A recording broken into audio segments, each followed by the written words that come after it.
আসসালামু আলাইকুম। ভোক্তা অধিকার সংরক্ষণ অধিদপ্তর থেকে আসছে মনিটরিং এ। ভালো আছেন না?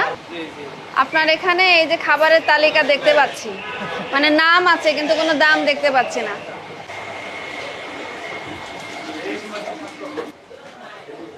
কি অবস্থা!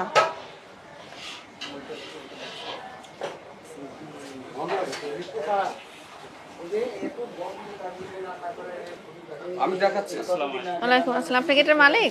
হ্যাঁ, আমরা একটু ভোক্তা অধিকার সংরক্ষণ অধিদপ্তর থেকে আসছে, মনিটরিং করছি। হ্যাঁ, একটু দেখছি আর কি আপনার রান্নাঘরের কি অবস্থা।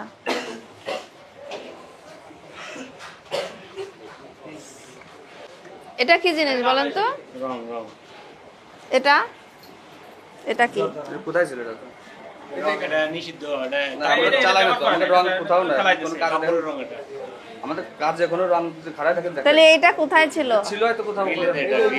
এটা ফেলাই দাও, এটা ছিল বলে আপনি না, কারণ হচ্ছে কাবাবের যে কালারটা দেখি আমরা অনেক সময়, সেটা কিন্তু আমরা অনেক জায়গায় পাই যে সেটা কালার দিয়ে করা হয়, ম্যাডাম। সেটা কিন্তু মরিচের গুঁড়া না।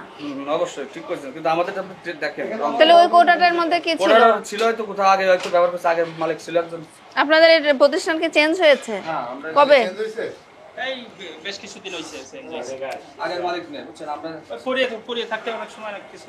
এগুলাম কি জিনিস? এত ময়লা ইয়ে জিনিসে কি রে? এই যে হলুদের মুখ আছে, মুখ এটা হচ্ছে ম্যাডাম দুধ, গুঁড়া দুধ।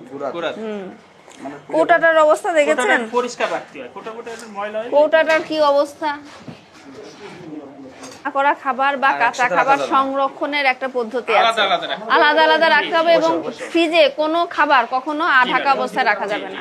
আপনার এগুলো যে আঢাকা অবস্থায় রেখেছেন, আঢাকা মানেই হচ্ছে জি জি, ইনশাআল্লাহ আপনি বলে গেছেন। এই যে রান্না, এই যে কোটাকাটি করছেন না, এই যে খোলা জায়গা, এটা একটা খোলা জায়গা থেকে কি বললে কেমন বিষয় না? এগুলো প্লেটে ঢেকে রাখো না, ঢেকে রাখো। এই যে রান্না করা এগুলো মশলা নাকি?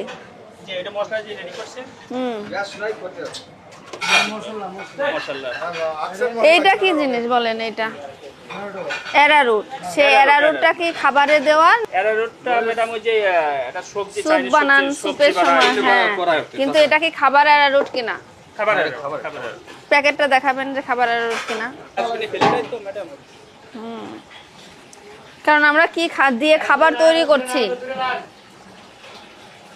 আর এই যে ময়লার যে এটা তো এখন ঢাকলেন, এটা তো এভাবে করে ঢাকার নিয়ম না। নতুন মালিক এখন কাজ করবে, বুঝছেন, কাজ ধরবো। সেটা বুঝতে পেরেছি, কিন্তু এতদিন ধরে আপনারা যেভাবে ব্যবসা করছেন সেটাই তো দেখার বিষয়। এটা তো আপনার দায়িত্ব, ওনারা কি করবেন না করবেন সেটা তো ওনাদের বিষয়। এখন এটা চেঞ্জ হয়ে যাবে এখন। এই যে ময়লার এটা এখন দেখে এই বস্তাটা দেওয়ার তো কোনো যুক্তি নেই। ময়লার তো এটা ঢাকনা থাকতে হবে। আচ্ছা, এখন বিষয়টা হচ্ছে আমরা তো আপনাদের নির্দেশনা দিই, কিন্তু সেটা কতটুকু পালন করছেন সেটা দেখাও আমাদের দায়িত্ব। এখন আমরা সরেজমিনে আসছি। এখন আপনার রান্নাঘরটা কিন্তু আমাদের মানে আমরা যে পরিমাণ নির্দেশনা দিয়েছি সেই পরিমাণ, সে আকাঙ্ক্ষিত পর্যায়ে কিন্তু আপনি নিতে পারেননি। চেষ্টা করতেছি, চেষ্টা করছেন, কিন্তু আপনার যে অসঙ্গতিগুলো দেখেছি। এখন এই যে জিনিসগুলো তৈরি করার সময়, এখন কিন্তু এই টাইমটা সবকিছু আমরা তৈরি করছি। আপনার অবস্থা আমরা দেখলাম। তো এখন দেখেন, এখানে যেটা বলেছে যে স্বাস্থ্যের জন্য ক্ষতিকারক হয় এমন প্রক্রিয়ায় যে উৎপাদন করার জন্য 1 লক্ষ টাকার জরিমানার বিধান আছে। আপনাকে সতর্কতামূলকভাবে 10,000 টাকা জরিমানা আরোপ করা হবে, যা সতর্কতামূলকভাবে।